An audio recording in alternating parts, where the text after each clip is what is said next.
It's 935 KD Morning Show, CC and Romeo. Yes. And, when we speak of legends, you can't use that word loosely. No, you can't. It has to have an impact. And right now, we got an exclusive sit down with my man, Bizzy Bone in the building. Man. What up, give bro? It up, Bizzy Bones in the building. Yo, what's good? Glad to be here. Man, you good. Been good for a long time, dog. I mean, this journey has been very special for you and the entire group of Bone Thugs and Harmony. And now you're working on new music, doing your thing. Let's talk about that first, because you came in with some new heat for us, right, Bizzy? Oh, yeah, definitely came in with some new heat. I've been on a rampage since I pulled out the musket and went viral on accident. So I didn't even mean to do it. It just happened. But I've been rocking. It's been like a good breath of fresh air. My new family and my new son being born. Congratulations. Yes. Second lease on life. So yes, sir. Man, and of course you said you in H-Town a lot, man, which I love that city so much.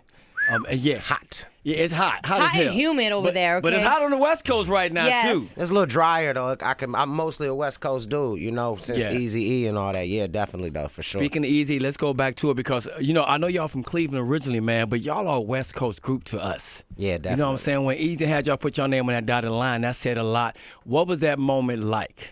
It was a lot of misses, but we were so young that we had so much. We were so vigorous in our plight, and it was just like a blessing. It just felt like something directly from God is the only way that I can really explain what it felt like to meet him and him just pick us up. And because we ain't had no food, we ain't had no clothes, we ain't had no parental guidance. We was all darn near under 18 years old. Yeah. So yeah, it was just like a blessing from God. God just blessed us and touched us. How did you guys link up though? Who did somebody introduce you, or was it at a concert? How did that happen? We had a record in Cleveland that we put together, and we used that as our way to get into the door with our record companies. We called everybody. We called Death Row. We called everybody. Walk the Tone Lokes House. We called everybody. You know what I mean? And he answered us back. And then we ran into a little problems. Who he was staying with was kind of hating on us and locked the phone in the room. And how I was going to say that. in. Crazy Bone was here a while back, right? And he said the phone was locked in the room, so when Eazy called y'all, you couldn't even get to the phone, right? Yeah, me and Cray we was losing it in there. But it was our place to stay. So after that, the devil intervened or whatever, make it a little tougher or whatnot. We took one-way bus tickets back down to Cleveland, met him at Levert's, rest in heaven. To Levert and them, and the rest is history. Man, Damn. it really is. And it's just Eazy was that stamp, and then, like you said, the rest was history. When you guys first came out, and I'm listening to Crossroads and First of the Month, I mean, just the flow and the cadence was so different. We never really had anything like that before. Yeah. So that's why it was so catchy, and I think that's why people gravitated, because it was just a different type of cadence. Yeah, you feel me? It really was. And you all brought something special to the project, Bizzy, but it was always something about you that made you stand out.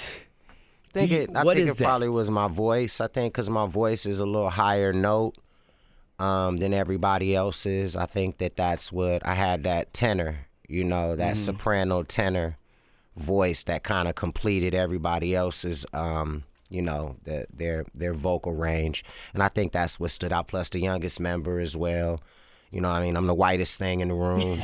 I always been the whitest thing in the neighborhood. Always. Yellow boy and white boy, them are my nicknames in every neighborhood neighborhood I lived in. But yeah, I think that's what kind of set me to the side or whatnot. Yeah. My question I have for you, and I'm curious to find out, is it's different when you're with a group and you're on stage and you all got your equal parts and you kind of know what you're playing. But when you're by yourself, you have nobody there on. It's just you. No one to lean on. Yeah. How was that transformation? I've been doing it for a while. It's something that I do with my boys, to where I step to the side to build our brand bigger and bigger and bigger. So that's what keeps us relevant, throughout the test of time, and, my boys, they out there pounding out that road, and, everything's still selling, and we still get our points and our residuals and stuff like that. So, but being by myself, it's just a workout. It's what I get on the treadmill for. I get on the treadmill, sing a song. I took all my notes from Whitney Houston. the way she used to train. She used to get on the treadmill and then sing right after it. She said that's how her trainer would teach her how to get ready. So I just did the same thing and it worked. Damn, I didn't know that. Yeah, Man, get you your just wind put us right. up on game with that right there. Get your wind right. Yeah, definitely. Man, and then we think about it now, as a group, obviously there's always ups and downs. Like, how do y'all weather that storm, man? I mean, you got a bunch of dudes on the road together. There's going to be issues every now and then, right, Bizzy? Yeah, because it's people different feet personalities. stinking and all that. Yeah, Yeah. definitely. But we boys, we came up together. We had a dream and our parents knew each other and we've been on our own for a long time and only could lean on each other, whether it's earthquakes or whatever. We grabbing each other when the earthquake hit and like, well, I think it's the end of the world, yo. Like, you know what I mean? So, yeah, just that camaraderie and that bond, and that's how we can get enough space away from each other because, we be on the road 9-10 years together. So when we do get a little space and get a little air, it builds us stronger because we're happier to see each other when we link up and that Voltron gets back to work. And so we manage to balance it out because we care about each other. We care about each other's well-being, you know what I mean, in general. So Right. That's dope, man. That is so dope. And of course, man, you're doing your thing, and now I'm hearing you might be cooking up in the kitchen, Bizzy. What's going on with that? Please tell me. What kind of food are you cooking, Bizzy? What's your specialty? I got bars. Yeah, I got bars. I definitely got bars. My grandparents used to cook. I like to cook. I was a single father for a long time, raising 5 kids by myself. So I had to really get to it, and it's just spices. That's all. Just spices. The spices. What's your specialty, your go-to dish that people are like, man, you got to have Bizzy's dish? Romeo come to your house, what you going to serve up? If it's somebody older, like past 70, I'll make them my eggplant dish. Okay. That I make with ground bison or ground turkey. It depends on, what you like. But that's like my main go-to for like a real older person because it has a lot of ethnic, a lot of cumin in it and a lot of chili powder and just different spices people don't normally use. So that's my go-to dish. I ain't gonna lie, that's my go. But I'm good at mac and everything. He said everything. He Yeah. got it. Everything. Mac and cheese though, I'm a mac and cheese. It has to be that baked, that little crisp. Gotta you know do what it. I mean? Gotta do it. It's the easiest thing in the world to cook too. Quick too. So he cooking in the kitchen, he cooking in the lab. Always. But things that people did not know. Did not know you were a single dad for a long time. I had no you being a idea. dad, I gotta salute you on that, bro. Yeah. Yeah. Bay left me for like 4 years. Like, you got it. I'm like, okay. But see, that has to be difficult because you've got 5 kids you're raising. You've got this group. You guys are touring. Like, handling that, Yeah, I had man. to step away. I had to step away from music for a while, and it kind of made people think that I just wasn't showing up to shows. And it's before social media, so I couldn't explain myself. Right. That's why I love social media so much because I'm every day on them explaining. This is what I'm doing. You know what I mean? So yeah, it kind of hindered me. But when I go into the offices and they talk to me, I'm like, this is what happened. That's why, because I'm putting my son on now. So I walked in like 300, for instance, and they were like, I never knew that. Like, really? That's why you wasn't? I'm like, yeah, that's what was up. And you're right, Bizzy. That was before social media, so people would have no idea that you're like, I only stepped away so I can raise my babies. Yeah, man, they was lying on me and everything, talking about I was on drugs and everything. I'm like, man, whatever. Yeah. But, how do you just brush that off? Because everybody can't. You know what I mean? How you be like? When you got your babies with you and then you start thinking like, I put in this work with them right now. I know that my career is going to take me away from my family, so I'm gonna put in this work, and just them, just knowing that they know, like they know what's up, like so. And that's what matters, man. Part. Long as home know what's going on, the hell with everyone else. Yeah. Kiss my ass for real though. Right. Exactly. Lights gonna turn off eventually. You know what I mean? You're gonna have to go to that house. And now you're putting your son on. And okay, so what's his name so we can go ahead and make sure we look out for him? He a little busy. Little busy. Of course. But do you go hard at him because you're like, you're my son, so I'm gonna That's go a my little boy. harder It's on the you. bar high. That's my boy. He the leader of his clan. So I just gave him enough space and gave him his little inheritance money, and he wanted to use it to build his career, and he went viral with Bizzy's in the house. He did like 2 million views on it. Yeah, he rocking. Shit. He was rocking. Okay. Got him a little deal, built him a little studio. He got him a nice little, something going on out here in LA, just like Pop. And I got his younger brother on the tour with me right now, so it's working out good. My kid's looking good. I feel good about it. Do you get nervous though about the pitfalls of this industry? Like, I'm sure as a father, you have a conversation with them and be like, "Look, son, let me give it to you, really, all the way 100." Yeah, I told him, I'm the only dude that don't want nothing from you. I said all my advice advice is free. You ain't got to worry about attorneys. Just you get in any trouble, just let me know what's up. And if I can't figure it out, I got somebody that can, you know. So I just keep trying to instill in his mind, I love you, man. I love you. I love you. Good. So I love important. you. A little So busy. important. Stay away from the groupies, a little busy. You're good. Don't get caught up. Don't do it. Right. And you think about rap music today, obviously some of the members of the group have spoke on it before. Let's, like Migos, again. People, Right. no matter where I go, like I'm the generation of Bone Thugs and Harmony. So I stand by that. So when I hear those things of what Migos said, I'm offended by it. How'd you Right. feel? You know, I was taking the high road at first. Right. You know, and then when it got real crazy, like it was like they started jumping on Lay. Like it was more than just one. You know, one do something, sleep with your wife, and then another one, you ain't got no money and all that. And then that's when I was just like, all right, I got money.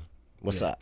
You know what I'm saying? And that's really how it happened. And I just been rocking ever since on that level. You know, just kind of like you kick my brother's ball over the fence, I'm gonna go get his ball real quick. And that's what I've been doing. And you know, so it's what's I mean, when he said they should be kissing our feet, I said, oh my God, I can't just Hell, oh God damn. You went by yourself. I was like, what? I said, Lord have mercy.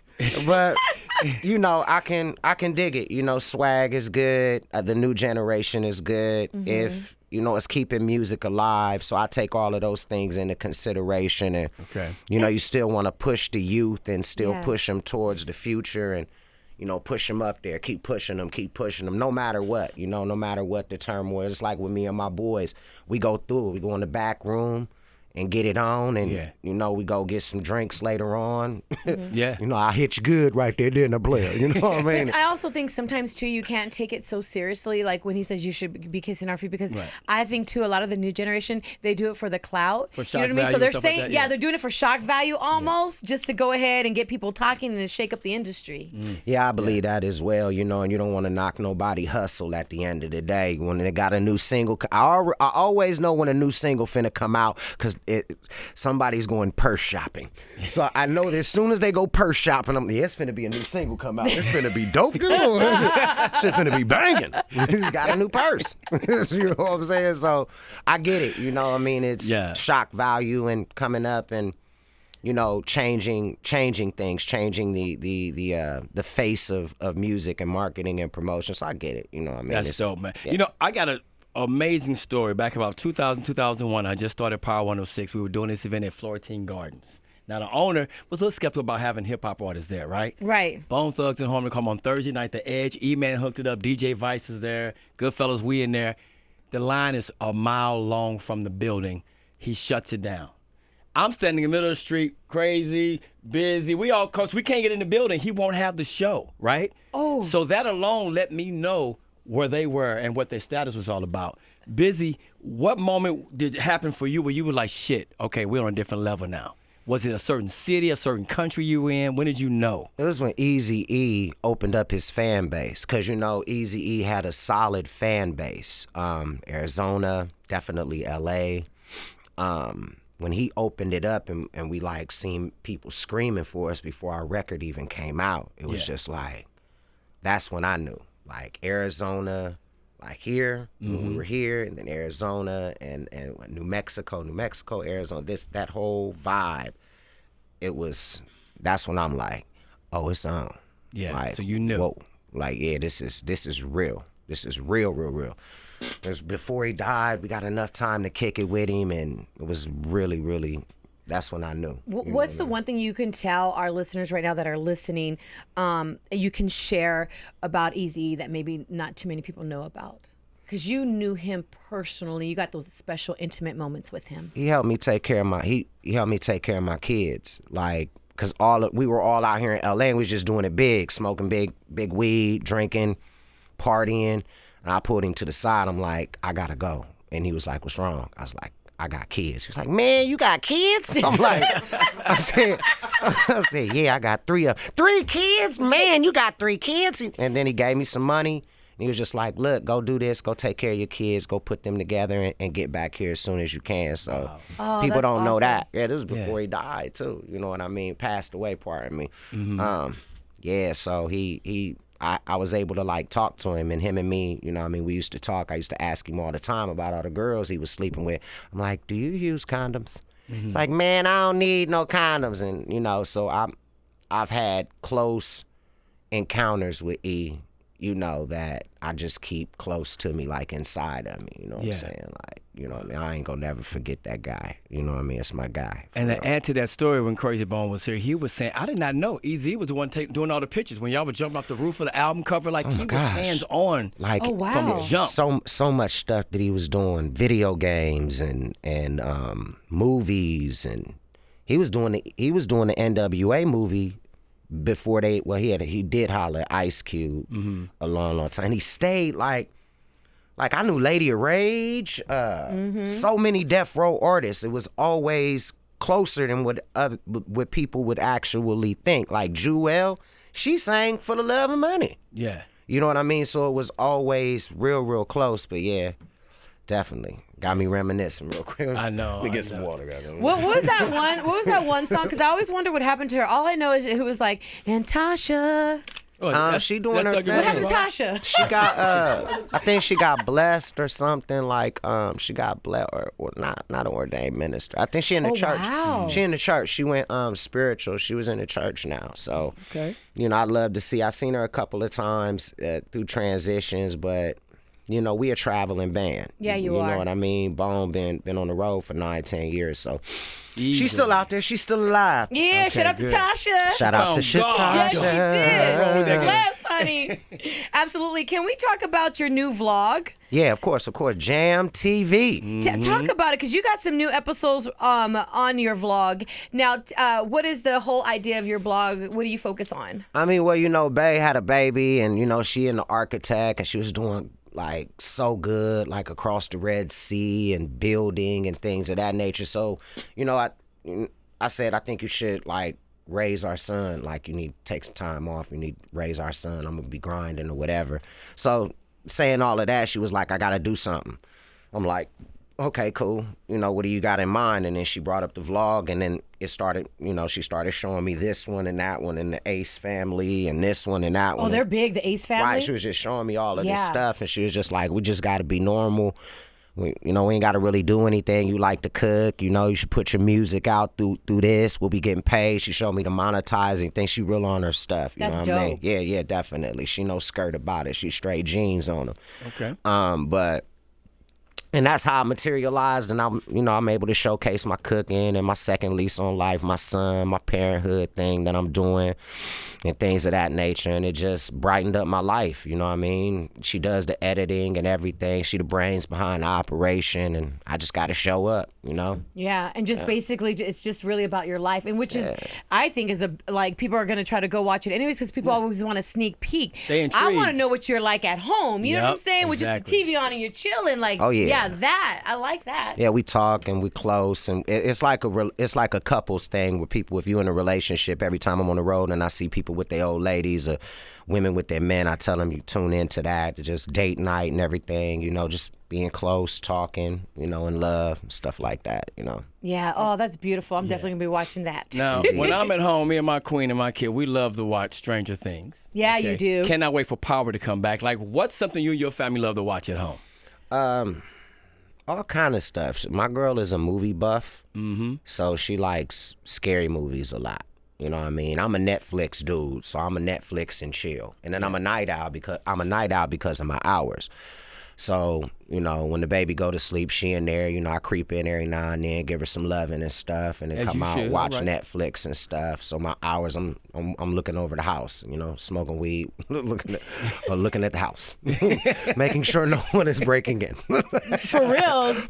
She on No watch. lie, yeah. He's like, For no reason at all. Neighborhood watch. Nicest neighborhood in the world. I'm just on watch. I don't know who That's how gonna you do. know when you come from the hood, because you still like, Right. hold up, You I don't let still it got to go. make sure my windows are locked. Right. Yes. I'm out the window. They be like, dog, it's gated. There's already security. I don't care. I want to make sure we good, man. Absolutely. Ain't nothing wrong with that. Bizzy Boy hanging up the K-Day Morning Show, CC and Romeo, all right? Cooking in the kitchen. Once again, the new song is called what? The new song that I just put out is called Stalking Me. It's about a girl that, you know, or a few girls, but based on, you know, a few issues that I've had that I just needed to settle the score and get that up under me. And I figured while I'm, you know, attacking these little dudes for coming at my boy Lele, I figured we cover everything. That's why I called the new project Carbon Monoxide, because we want all that smoke. I can't believe I have smoke. I can't believe there is smoke, because I've never really had any smoke. Like, you know, I battled Jay-Z and I did all these different things, and I never got no smoke back.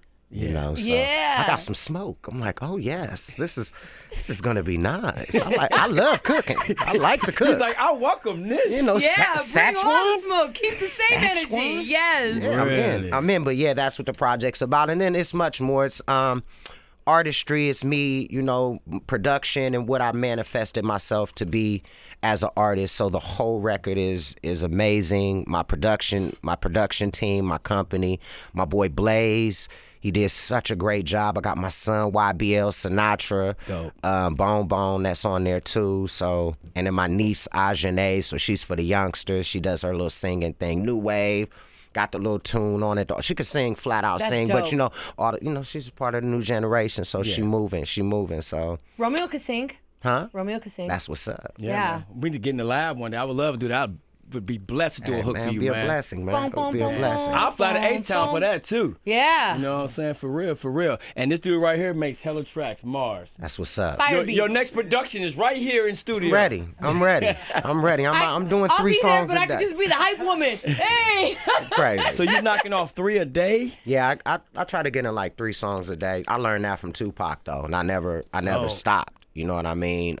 He taught me, get in there and go do it. Just go in there and go do it. So I like to rehearse at home, because I go to a expensive studio, so I want to make sure that I rehearse my stuff, so when I get in there, I ain't in there playing around and wasting money and stuff. You know, it's $120 an hour. You know what I mean? So yeah, I knock out about 3 of them, and you know, just dub, trip, quintet, make sure everything is good on the chorus, and take it home, take it to the lab, and see if there's anything I need to do with it. And because I'm a musician at heart, I'm gonna do it no matter what, whether it's money involved or not. You know, it's just what I do. I gotta throw this at you. Bone Thugs and Harmony, signed by Eazy-E, did a song with Tupac, did a song with Notorious B.I.G. I don't think anyone else has ever done that or accomplished that. Yeah. Have you had a chance to just look back on what you've accomplished and what you guys have done for hip hop? Yeah. The East Coast West Coast thing was so tense that it was a political move that organically happened. Okay. I think that's the best way that I can say it, you know, because, you know, I guess Big thought we loved Pac so much that we was tripping on doing music with him, you know, and he made it materialize. You know, Lobel helped facilitate it, and I've been friends with Diddy for a long time now. That's my guy, you know what I mean? Every time I see him, I always tell him I'm the 37th candle. Because, like, I walked into his studio one time, and he had a bunch of candles around, so I got to counting them up. I used to be a conspiracy theorist. So I said, yo, dude, you know you got 36 candles? He said, what? I said, either put one of them out or add one to it. So he was like, every time I see him, he's like, I still remember what you told me. And that's why I call myself the 37th candle when I talk to him. So That's my guy, though. Diddy's my guy. That's crazy. Yeah. Now, really quick, because we're keeping up to date on what's been going on with the A$AP Rocky situation. Yeah, that's my guy. They named their crew A$AP Yams, A$AP Rock, rest in peace to Yams. So he, I know he's in a lot of trouble, and it seems like they making an example out of him. And I seen that the dude kept swinging on him. And I don't think that video evidence matters too much to the country that they're holding him in. Right. You got to understand, America's a little bit different and is a little more hip. They're a little more conservative. You know what I mean? Out there, it's another country. So when you in somebody else's territory, you know, there's a certain way you have to conduct yourself. You seen what Future did. Yeah. He walked cold away, and his dude had to get. But that's what security is there for. If you gonna be able to beat some people up, but you might get beat up too. Right. You know what I mean? That's why you got to cover yourself. And I think the next time what A$AP got to understand is, you know, young brother, you're too valuable to be breaking up any fights. Too valuable. You have to be very, very careful. No, it ain't your fault, but you still black. No matter what. Yep. You know what I mean? And never forget that. You know what I mean? And you still an American. And in other countries, sometimes that's worse than being black. Facts. So that's what I think about that situation. You know, my young brother, I hope he be all right. I know he's strong. I know ain't nobody hurting him or nothing like that. And then I heard that Trump said something. I heard Kim Kardashian got on it and Kanye got on it. You know, so they getting in front of it. They getting in front of it. And what's Trump's wife's name? Melania. Yes, they getting in front of it. So that's all you can really expect. When Trump says, "I'll catch his bail," and the bail ain't caught the bail yet, then something. Okay, that's the president of the United States of America. You know what I'm saying? Like we the bullies. You feel me? So I guess it's how much dedication Trump puts towards it. You know, how much Melania is her name? Yeah. How much she pushes her husband to go get ASAP on up out of there. Yeah, we need ASAP Rocky back. Now, one thing I do want to touch base is you guys are so big on the West Coast, and we've had this conversation plenty of times too, and I've had it with different members of Bone Thugs. Latinos love the fuck out of you guys. It's so crazy. You can go to Bone Thugs concert, it's like majority Latinos, and they ride for Bone Thugs. They ride for y'all. Definitely. All my guys out there, yeah. I'm an honorary member of about 5 gangs, so trust me, I already know. You're like, whatever you want, Holmes. I'm like, I know that's right. But yeah, my fiance, she happens to be of that culture, and my son, my newborn son. So yeah, it's always been that way, and I go back to what Eazy-E brought us into because they love Eazy-E too. None but low riders, the brown side guys, and you know, Rest in Heaven Toker, and I remember these guys being where they were in our lives, you know, for a long time with Eazy, because you know Eazy had real backup. Oh yeah, it's still like people still ride for Eazy, like you know what I'm saying. Cut your head off, leave it on the porch type backup. But so yeah, that whole community is always love Bone, and we love them back, and we appreciate them, and we're always out there in their venues and things of that nature. That keep us going. So for sure.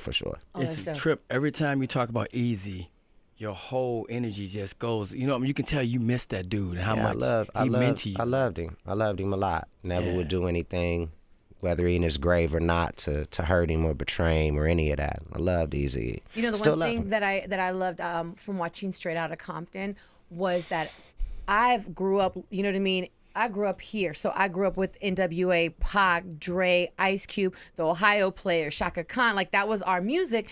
But one thing I didn't know, I never knew how funny Eazy-E was until I saw that film. And I was like, he was funny?